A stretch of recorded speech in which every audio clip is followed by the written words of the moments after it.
Well, ladies and gentlemen, it's finally over. The LCS has finished. We have one last series to cover. Only 3 games. I know it's a shock that it's only gone to 3 games in a best of 5 series. A clear stomp by one team. But which team? Well, after the first game, you're gonna kind of know who won. But, you know, that's to get into once we're there. Anyway, my name is izlogic.business. Welcome to the Anarchy Analysis LCS Match of the Week. C9 versus Flyquest, the Grand Finals. Let's get this show on the road. Only way I know how to, by getting that DJ to play that goddamn music.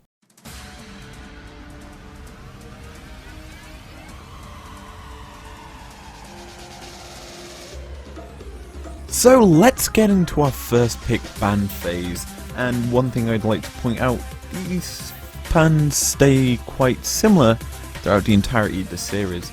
Now our first set of bans are Rakan, Trundle and Syndra from C9, they remove champion off the board, and Flyquest removes Senna, TK and Zoe. Let's discuss these broadly right now. Rakan, Ignar's best champion, obviously has a fantastic win rate on it and it's just phenomenal engage tools. You can just use that quickness to lock up as many targets as possible in as quick as time as possible.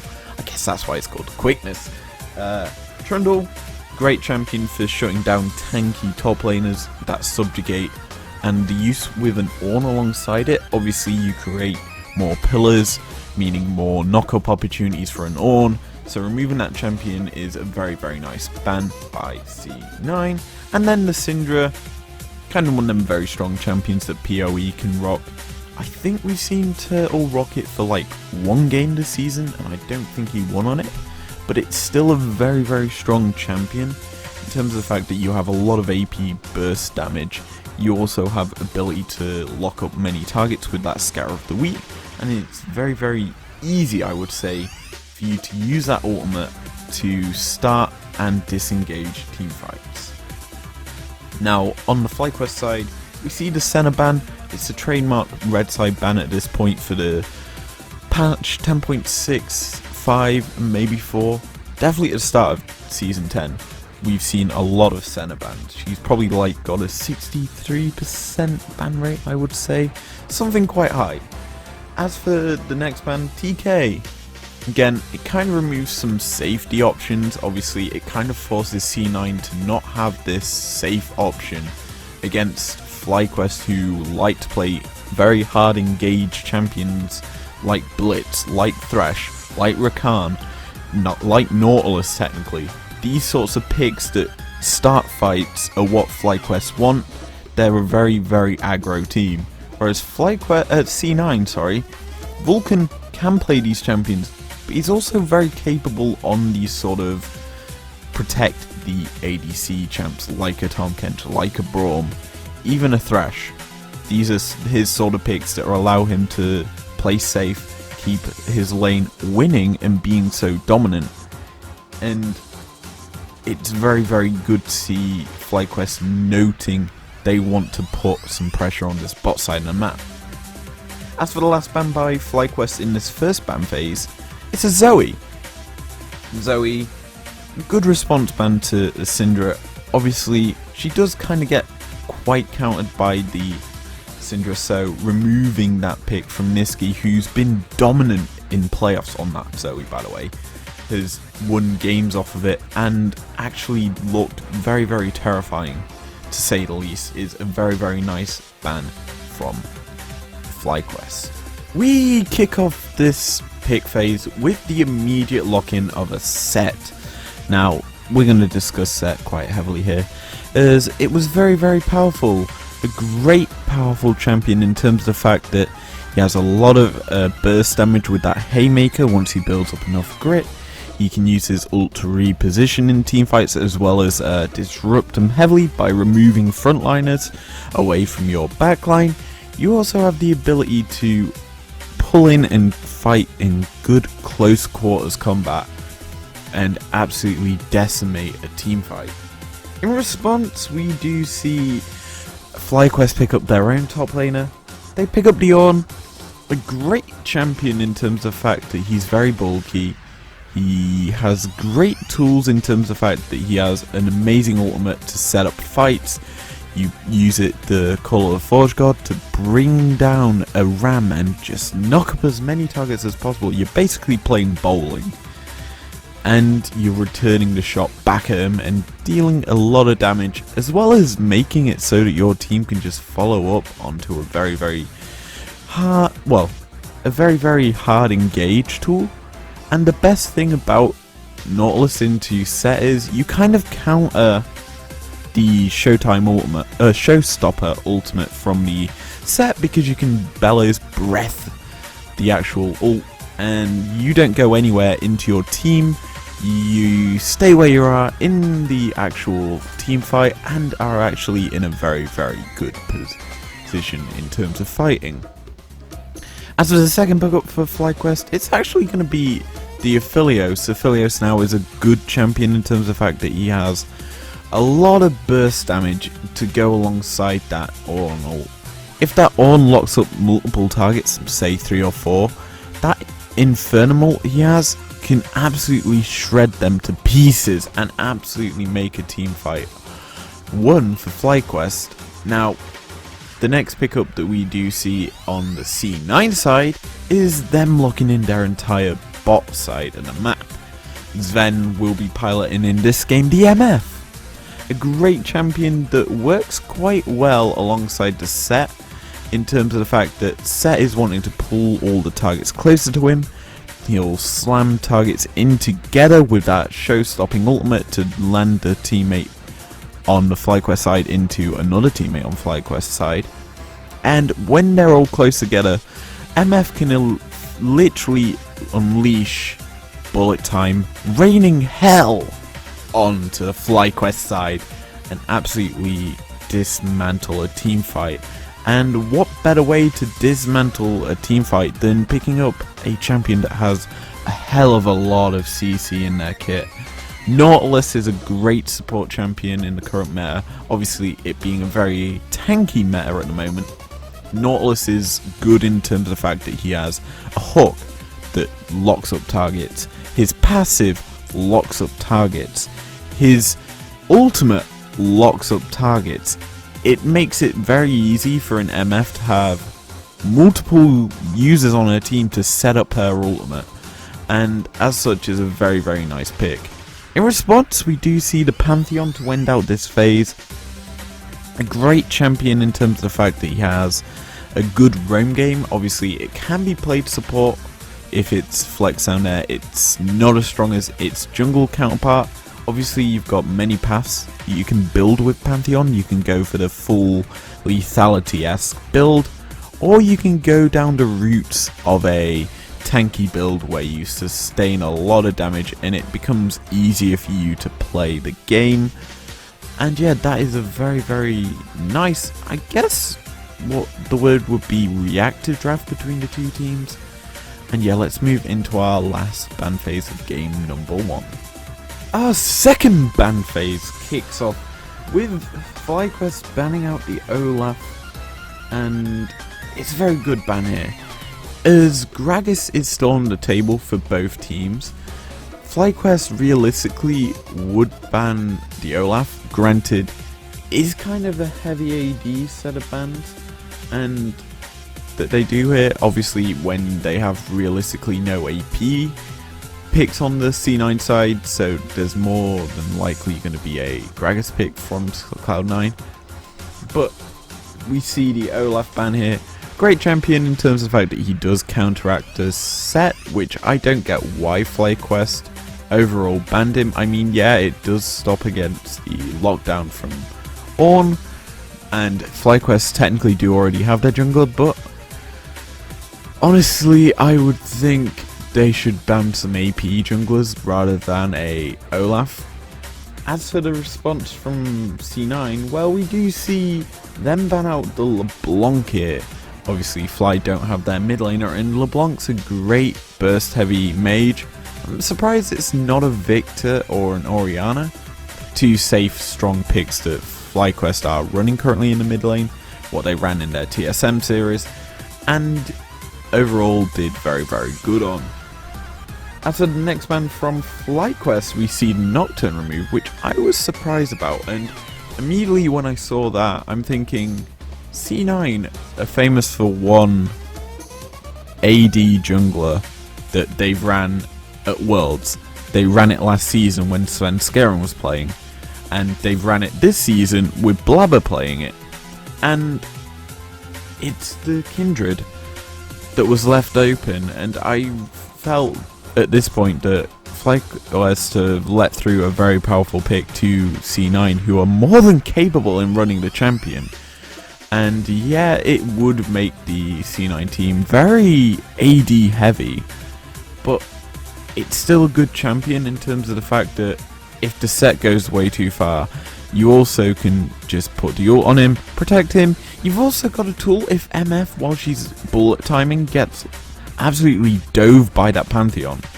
You just press the ult, she's going to live, she's going to do a lot more damage, and it's going to be hard to actually kill her. So, yeah, the ban that follows up this Nocturne ban is the Kassadin ban from C9. Yeah, I don't see why you'd ban the Kassadin considering how Fly like to play in the mid lane.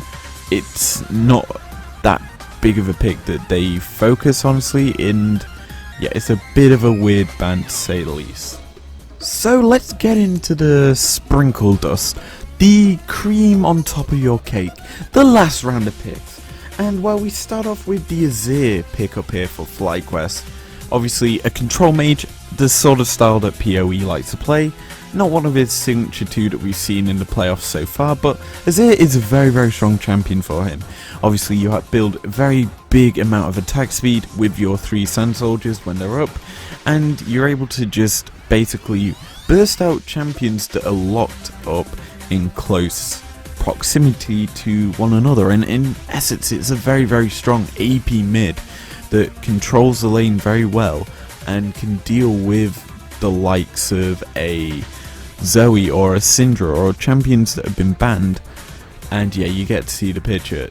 Yes, there is still Corki available if Cloud9 wanted to counterpick it with that, and well, what we actually see happen is Veigar being locked in for Niski in that mid wave, and it's a different pick to the Corki altogether in terms of the fact that you've got a very scaling AP champion that's got built-in scale with his passive, and the best thing about it, your cage is built very nicely to deal with Azir. So what do I mean by this? Well, Veigar's cage is built specifically and probably unintentionally well to deal with Azir, in terms of the fact that Azir's spawn distance on the Sand Soldiers is about the same width and height as the Veigar cage, meaning if you're inside the cage you can't exactly place a Sand Soldier, and it's very easy for you to get caught by the Veigar. And the even greater thing is you can actually, with the Veigar, deal very nicely with the Pantheon, who is wanting to obviously dive you with his Grand Starfall, so you just put the cage directly on where he's going to land, and what can you do? You're essentially unkillable. He's stunned up, it makes him a very big sitting duck and can absolutely be killed. Now, the last pick we see for C9 in this phase is actually the champion that I've discussed quite a lot. It is going to be that Kindred, a very strong jungler. Obviously has a good roam game in terms of the fact that you use your Q, you can jump over walls, it does a lot of damage, and you also can lower its cooldown with your W and get around even more. Now obviously it's a great roam champion that does require some sort of good pathing skills, some good teamwork in terms of the fact of setting up ganks onto certain champions, as you want to obviously build up your marks. You need 4 to get that big attack range buff, and yeah, it's very nice if you manage to do this quickly and absolutely dominate a game from there.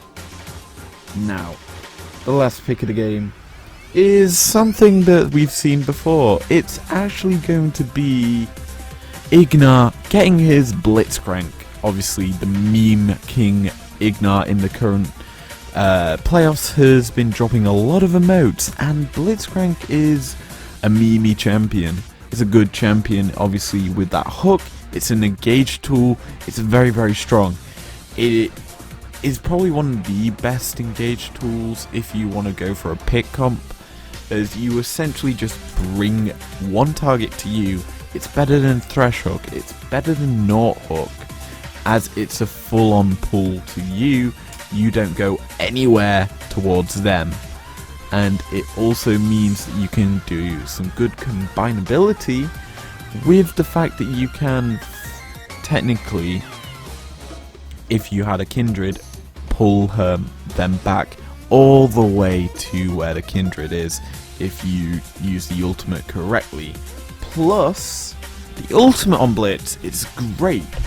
It can deal very, very nicely with that set, who's going to be an absolute nuisance. It can deal with the Nautilus as well, as the ultimate from Blitzcrank absolutely decimates shields, and in essence means you press R when you see shield, that shield is gone, and that means that it's very easy for you to kill a low health set, because he's more than likely going to build up a lot of grit in order to use that haymaker, and when he does use that haymaker, it's going to be a big shield. But yeah, that's actually the draft over and done with. Let's jump into our first game where we have a lot to discuss. We join our first game in the series 6 minutes in here, with C9 trying to set up vision around this Infernal Drake spawn. They place down a control ward and immediately spot the two support and jungler from Flyquest side, and what do we end up seeing? Well, we see them having to retreat away, the C9 team, and it's a Blitzcrank. It's a Pantheon. They have a lot of CC at this early level, and Kindred's already walked into the pit and is trying to walk all the way back to mid lane from the pit, in essence because she's taking such a direct route back instead of a more unpredictable one. She in essence just gets hit by an easy Blitzcrank hook because she's walking near walls, and Blitzcrank works phenomenally around walls in terms of the fact that it cuts off the pathing that you can take to avoid them hooks. And yeah, he gets an easy hook onto the Kindred, and that hook essentially spells doom, immediate knock up into the E, and then Pantheon's able to W forward and then execute with his E. And yeah, fairly easy kill there for Flyquest to pick up, and a good first blood to get their ball rolling. Once the Infernal Drake was taken by Flyquest, that was pretty much free for them at this point, we saw C9 start the fight back in controlling objectives, as at 8 minutes and 13 seconds in, we see C9 push Flyquest off of their Rift Herald and take it for themselves. C9 start to pick up objectives, they get kills here. At 10 minutes they pick up their first kill. At 11:30 they trade 1 for 1 and then get a Mountain Drake off that play.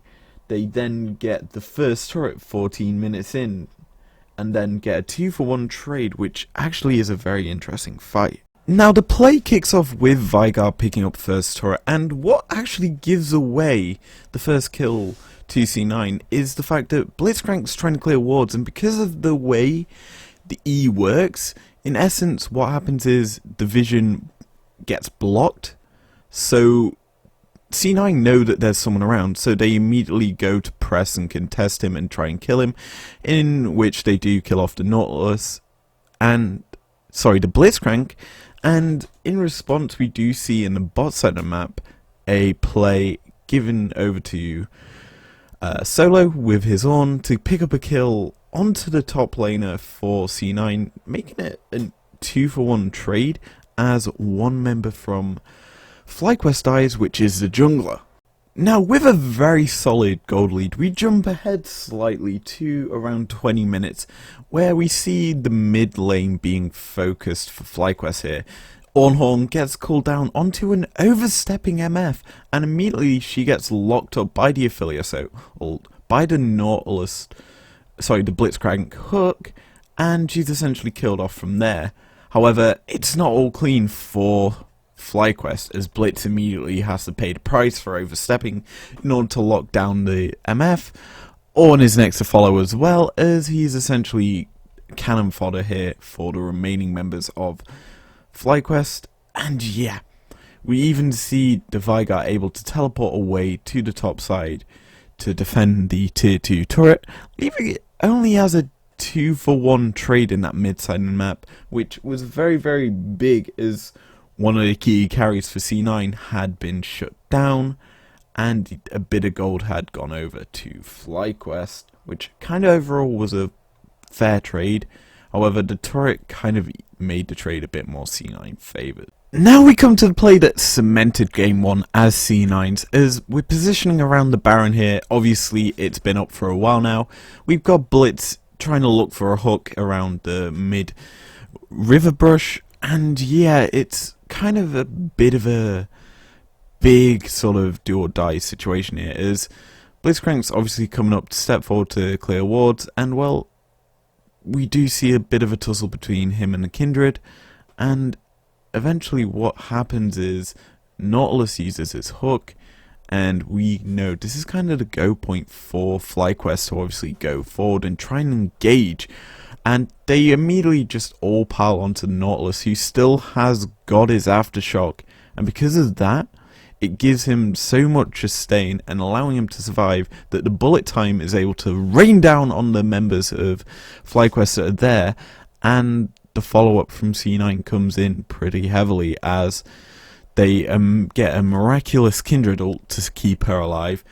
They do a lot of damage with the Showstopper ultimate, and Set being absolutely dominant, and what we end up seeing is a 4-for-2 trade for C9, as well as the Baron going over to them, and with that Baron they're able to get quite a bit of gold, and in essence gets us to 34 minutes into the game, where we see kind of a last-ditch effort from Flyquest.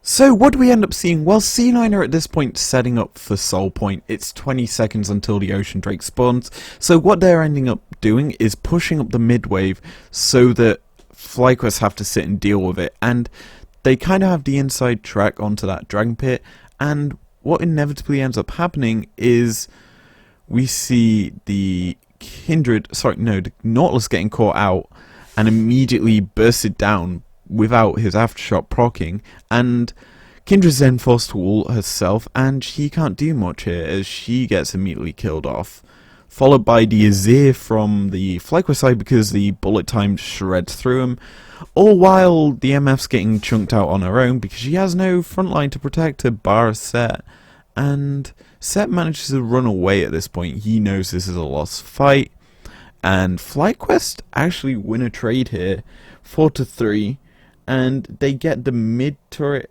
obviously for themselves, which is huge, and they don't go for the Ocean Drake, which is kind of a bad decision in my opinion. You have got Solo, who's very healthy, and he could literally just solo tank that the Drake, in order to actually secure it for themselves. However, they let it reset and kind of get punished for this. And you're probably wondering why I think they're being punished. Well, instead of increasing their timer to a point where they're able to contest for more of these Drakes, they let C9 just walk into the pit, and with only 3 members around it, C9 just dogpile in. Vigar's there, he pops his ult, he gets an easy double kill, they get Ocean Soul, and I get absolutely decimated because what this ends up leading to is C9 marching from one pit all the way across the other side of the map and going and taking in free and easy Baron because the jungler's dead for Flyquest. The top laner barely survived for Flyquest, so he's had to go back to base to reset. The support for Flyquest is dead, and the only person that's able to try and steal it is an Aphelios, who realistically at this point in the game will not secure a Baron when C9 are 5 strong against 3. And yet that's the second Baron of the game going over to C9. It's also Ocean Soul going over to C9, and if you're Flyquest at this point, you're definitely thinking about game 2 and what needs to be adapted in order to actually win. So what we end up seeing is C9 just walking up mid lane here to try and end. Obviously that Ocean Soul is going to provide so much regen that if they get bursted down, they're essentially going to live. And what ends up happening is Blitzcrank gets caught out by the Vigar cage. The Ornn gets caught out by the Vigar cage. Set goes dead in and uses a Kindred ult, obviously to try and live a bit longer. And they pick up 3 in this fight, does C9, and that's enough to end the game and give themselves a 1-0 advantage in the first game of this series.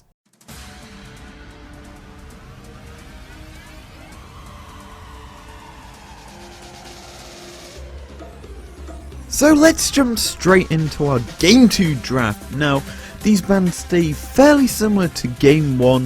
The Rakan and Trundle from C9 return to the ban list, and Flyquest do the same with the Senna and Tom Kench, obviously 2 very powerful sets of champions for either team. The change-ups here are in the last bans of this phase. The Azir is removed by C9, realising that PoE on a champion like Azir is very powerful and it's very easy for him to carry late game. As for the response from Fly, instead of banning the Zoe like they did in Game 1, they instead change out to the very high crowd control champion in the Nautilus. Not a set ban who was absolutely dominant, they go for the champion that was setting up the plays and being an absolute nuisance to deal with. Now we see things start to change. Granted, the first pick is still the same, it's obviously going to be a set for C9. Obviously the great champion that can just disrupt and make a team fight like he did through the entirety of Game 1, being such a big boy nuisance and threat. It was very easy for C9 to win off of that champion, so it returns for them. In response, we do see the Flyquest lock in pretty much the same thing. They lock in the Aphelios, and this time it's a Syndra. Syndra's partnered alongside the Fly bot laner, and that's kind of, to me, quite a bad draft idea to start with.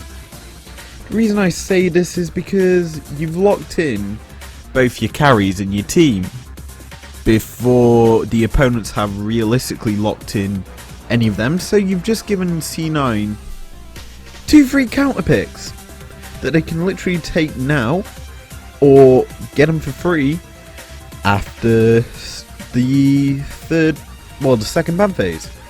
Now, what we do end up seeing is something quite similar to that. Instead of the fact we do see C9 locking in a very powerful duo that can actually be flexed. So C9 play this quite smart. They lock in the Gragas Yasuo. Now, yes, they can be played ADC and bot, obviously Yasuo being the main carry and Gragas being the barrel boy, but obviously it's quite a weak early game setup there, so realistically you're more likely to see the Yasuo and the Gragas in mid lane. That being said, it's very strong combo, especially with the set, because I do believe that if you E as set, that does count as a knock-up for the Yasuo to obviously slam down his ultimate the last breath with and absolutely terrify up. Now the response is obviously the champion that we've seen. There's going to be a trend through the entirety of this 3-game series. It's the Ornn. Ornn has made his way back into the Flyquest top lane. Again, it is kind of that semi-counter to the set. It's also very good against Gragas in terms of the fact that he's just able to ignore the cask and just bellows breath it away. There's a lot of breath in this actual team game, isn't there? Anyway, that's the first pick phase over and done with. We can move over to our second round of bans. So we kick off our last ban phase here in Game 2 with the Varus and MF ban from Flyquest and the Olaf and Blitz ban from C9. Now, obviously we see quite a heavy target towards that bot side by Flyquest, nullifying some good matchups into the Aphelios. One big champion though that they've left open is obviously the Ezreal. who's kind of a staple for Sven. If you saw him in the entirety of last season on TSM, I think he had a very, very good win record on it, and I do believe it was actually his most played ADC. Now, obviously, the MF is a great ban, as in Game 1 it was very dominant, using that bullet time to just shred away pretty much the entirety of Flyquest's health bars in teamfights, and it was very, very powerful and dominant. So, obviously, Flyquest want to secure a very strong bot wave matchup for themselves.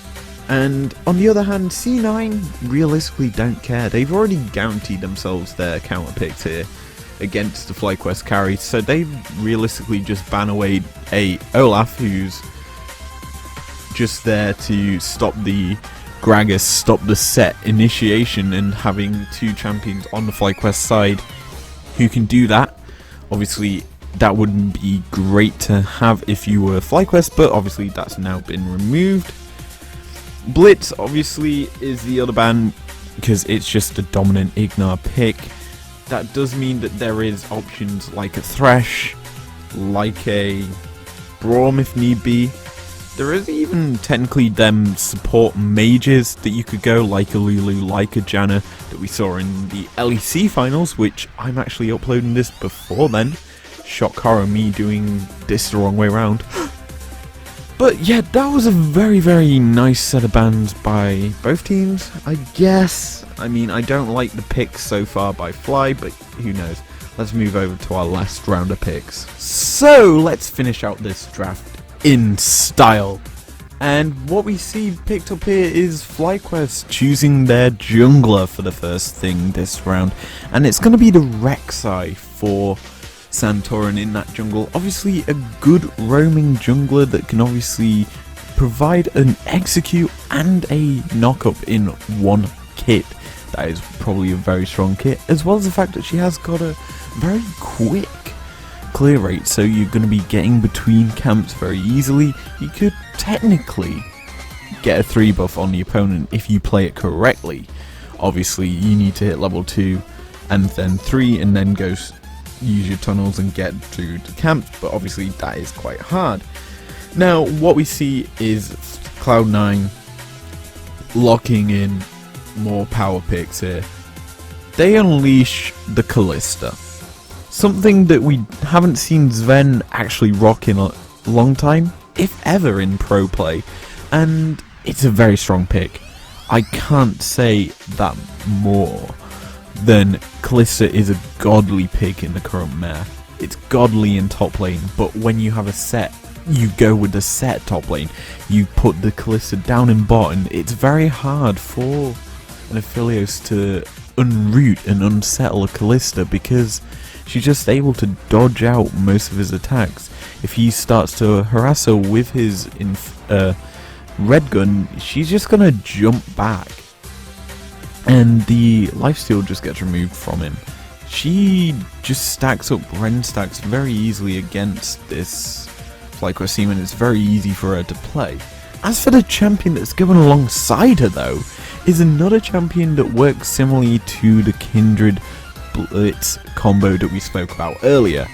Obviously the hook is similar, but obviously she uses her ultimate, she pulls them closer than what it would be, and yeah, it's very nice to see this combo together in an actual pro game. It's very, very strong. Obviously it's an easy way to actually save people as well. You think you put the lantern down, you click it, if the Kalista pushes the button to bring you to her, you bring in 2 people instead of 1 as a safety tool. It's very, very powerful. And what we actually end up seeing as a response is an Alistar, a champion with a lot of CC to combine with that Ornn.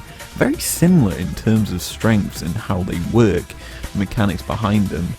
And yeah, it's a very, very nice pickup. Obviously it is an engage tool for this Flyquest team, which they've kind of put a lot of priority into the engage instead of the disengage and the actual fighting with the C9 dominant draft. Honestly, I think C9 got the better of the 2 teams in this draft, and yeah, we'll see how these 2 teams actually work out in this game. We join the game with C9 having Baron storming ahead down the mid lane, and what we end up seeing is Flyquest noticing there's only 3 members there on the C9 side, and with the 5 members of Flyquest around, this is the point where we see the Ornn decide now's the time to go in, and he immediately starts stepping forward into the C9 team, knowing there's only 3, or thinking there's only 3, because Thresh whiffs his ult. He goes in with his pillar and dives straight onto the only target, who immediately flays him away. And from there, it's just a straight fight where he uses his breath to obviously nullify the Sett ult, who immediately travels into the fight. One was a muscular wrestler. The other was an indecisive man who loved guns. These two fell in love on the Summoner's Rift, and their styles clashed so nicely together. They instantly clicked and fell in love together and made sweet, sweet love. JK! Sett absolutely bursted Aphelios in a team fight thanks to the Yasuo ult and absolutely demolished him, and that's how the fight went. 3 members down already, and this is the point where Ornn's just like, nope, I'm out of here, and tries to run away from the pillaging C9 members, and they immediately killed the bulky Freyjord spirit.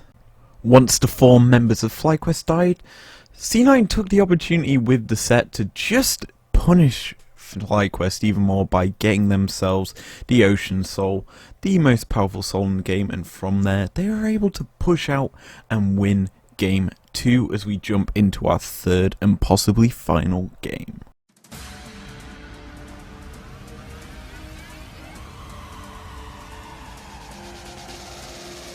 Welcome to game numero 3. We kick things off yet again in the ban phase, and well, let's just say things stay the same for Flyers. They finally switch over to blue. They still ban the Senna, the Tom Kench, and returning from game 1, the Zoe. Obviously, 3 bans they realistically don't like dealing with at all, especially the Zoe from C9. The C9 bans, however, they actually played the smart. They banned the Sett for themselves. Obviously, they don't want to face the Sett as an Ornn or have the reverse matchup, because Sett was so dominant in their game usage of it and very, very effective. They also ban out the Trundle. Obviously, what you expect from that is C9 probably going for a draft that has got some big bulky boys in it, like the Ornn, like maybe a Zac or something along those lines. So building in, say, a Trundle into your team kind of negates the tank effect.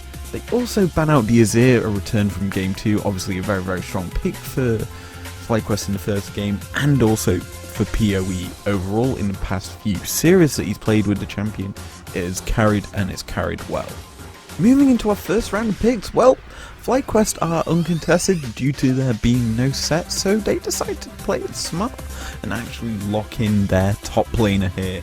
The Ornn is first picked for the Flyquest team, and I can't blame him for doing it. It's obviously a pick that can be counter-picked, obviously, by C9 now, but it is a fairly safe first pick, even if there's an Aphelios available.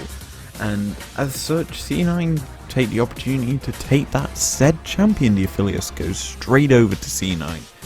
We've discussed it quite a lot in this series, and it's love for Sett. Luckily, Sett's not in this game, so that loving romance is killed off. We also see the Aatrox lock-in by C9 here. The top lane champion can do fairly decently into the Ornn. Obviously, you want to be using your Q to kind of negate the Ornn's charge at his pillar. You also have good movement around the pillar. Obviously, with your little dashy lunge can actually deal quite well with the actual Ornn, and you also can sustain very easily through the Ornn damage. Now, what we eventually see here is Flyquest, with them being on blue side and no bans towards the bot side of the map by C9, they take their best lane, Desire and Rakan combo, the lovers duo. Ignar's probably best engaged champion is given over to him here. A great duo here as well. It's so good for Wild Turtle in the fact that he's playing Desire, a champion that has built-in dive potential, I guess is the best way to put it, as well as safety. With the Featherstorm, essentially he can go crazy and dive and go aggressive in fights for free, and realistically not get punished because he can just pop the Featherstorm and get out. In response though, we do see the Thresh coming through for Vulcan in that bot side map. A champion that he can play very nicely in terms of the fact that it's very strong. It obviously gives the Aphelios quite a lot of movement options, and it also provides some safety from team members who are caught up by the Rakan charm or the Rakan W, and you can essentially pull them away to you and keep your team safe and alive, as well as having an engage tool with that hook that's very useful. It is now ban time again. For the last time possibly in this series, we see Flyquest responses to the C9 draft, as well as C9 banning out the Olaf here first thing. Obviously that leads you to think Gragas is going to be picked here. It's got to be picked, as both teams haven't locked in their jungler. And well, we see the Olaf ban by Cloud9. Obviously a very nice ban as it's a great early cleared jungler. In response, it's obviously the Gragas ban from Flyquest. They kind of are forced into that one if they don't want to give C9 a free Gragas.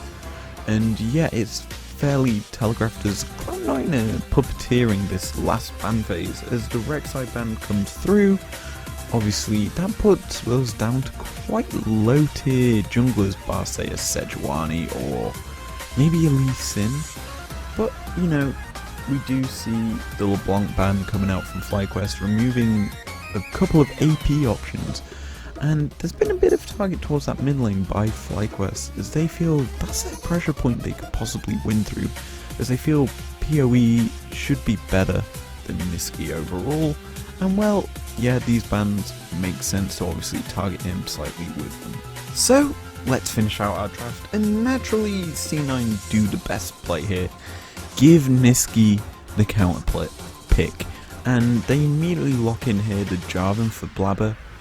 Obviously a champion that can respond quite well to a Rakan and an Olaf, as if the Rakan doesn't have his E up, he's essentially trapped in the Cataclysm with a Jarvan, and that is a great tool because if Rakan's in his quickness, how's he meant to charm up the entire team if he's stuck in a Cataclysm?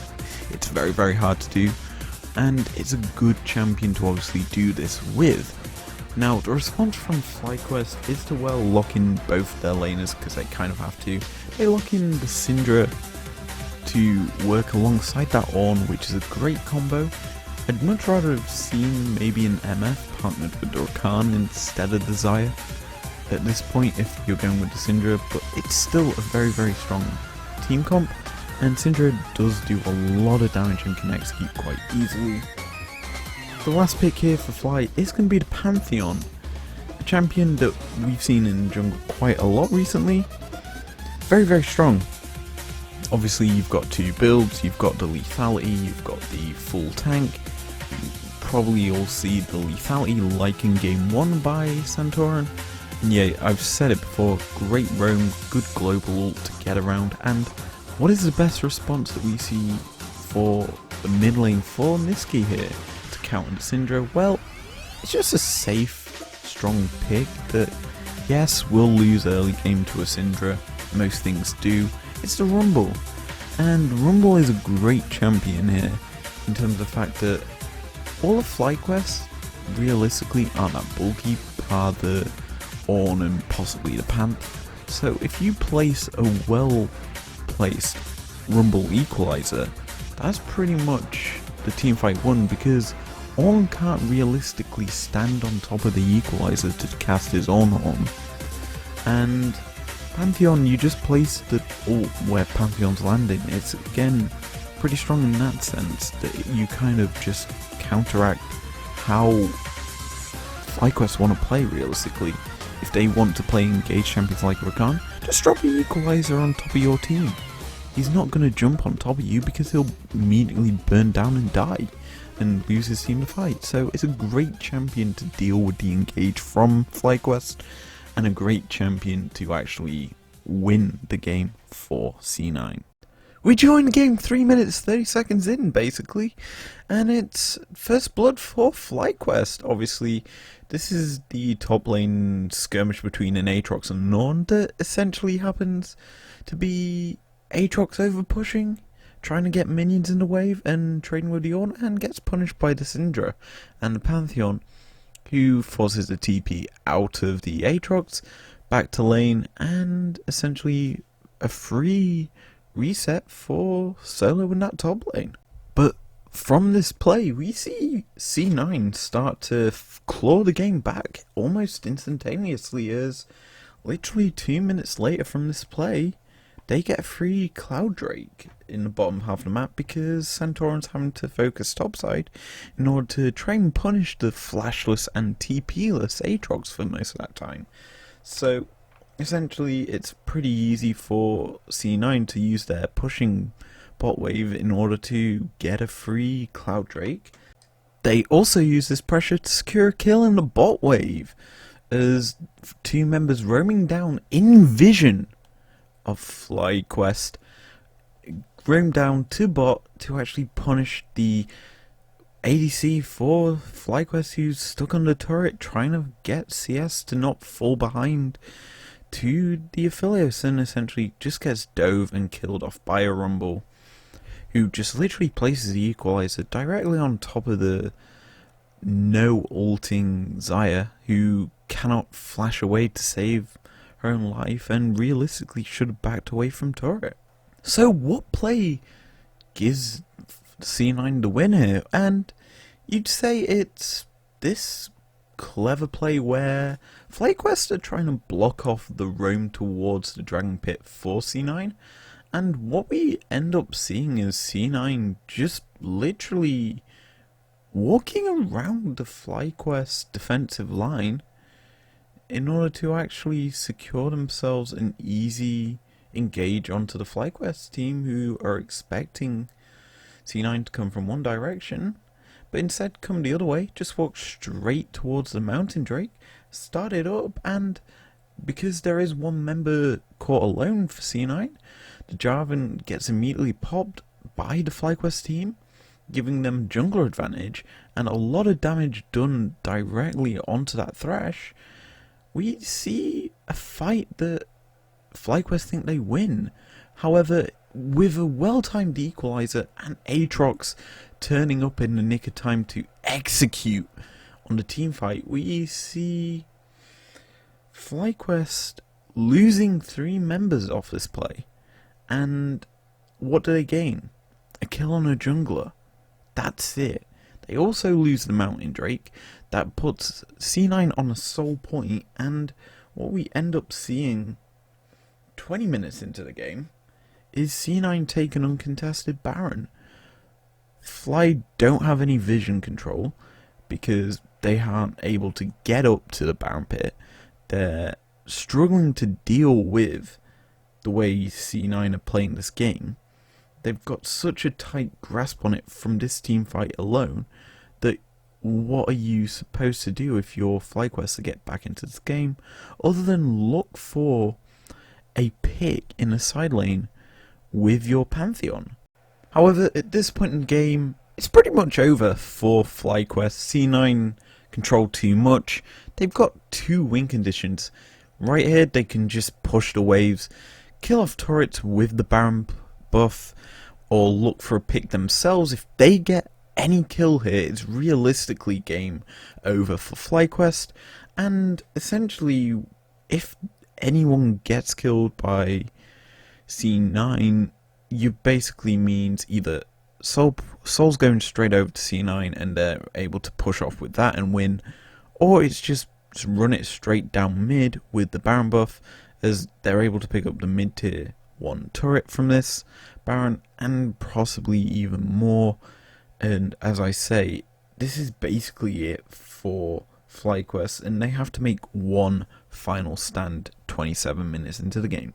Now equipped with Mountain Soul as it goes straight over to C9, we see an engage from Thrash onto the one member on Flyquest that can be dove by C9 easily, the Pantheon, and immediately the Ornhorn comes out trying to stop the dive onto any more team members, and well, let's just say C9 are playing dominoes here. They knocked down all the damage dealers from Flyquest and immediately left to try and chase down a Rakan. He's the only one left. Pantheon, because he got caught out early in the fight, was bursted out pretty quickly, and it kind of forced the engage from the mid laner from Flyquest, and then it kind of made dominoes easy for C9 as they're able just to try and win the game off this play with the best efforts from Solo, trying to stall out, trying to stop the C9 team getting onto the Nexus turret while the respawns came in for Fly, and well, the respawns did come in.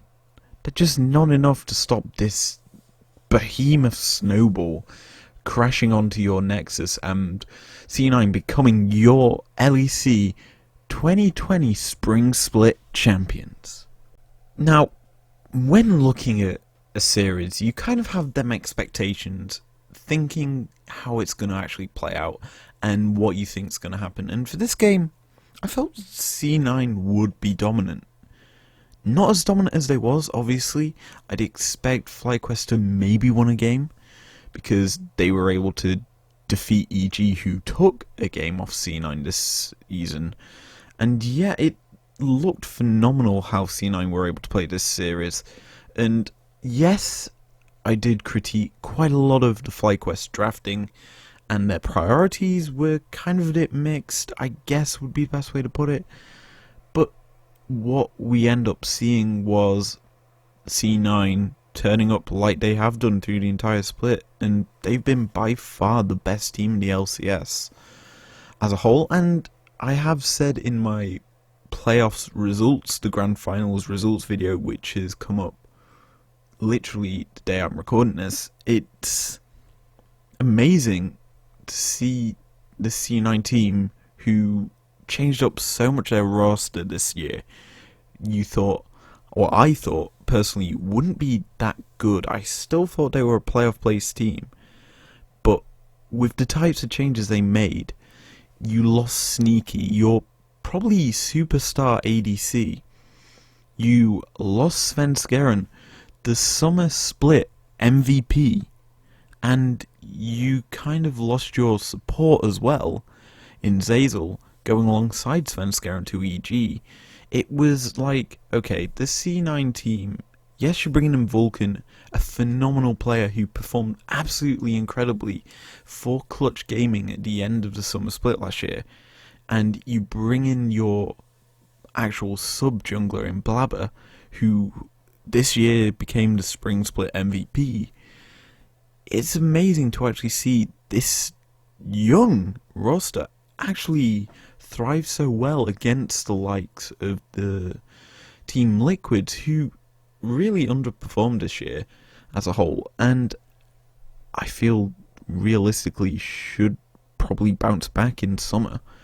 And the likes of TSM, who all the fans expect them to win. It's not a shock to me that this C9, once we saw half this split, dominate this playoffs as well as they did, and it's actually phenomenal to actually see such a change in a roster make such a big difference in how a team performs. And yeah, it was an incredible series to actually break down.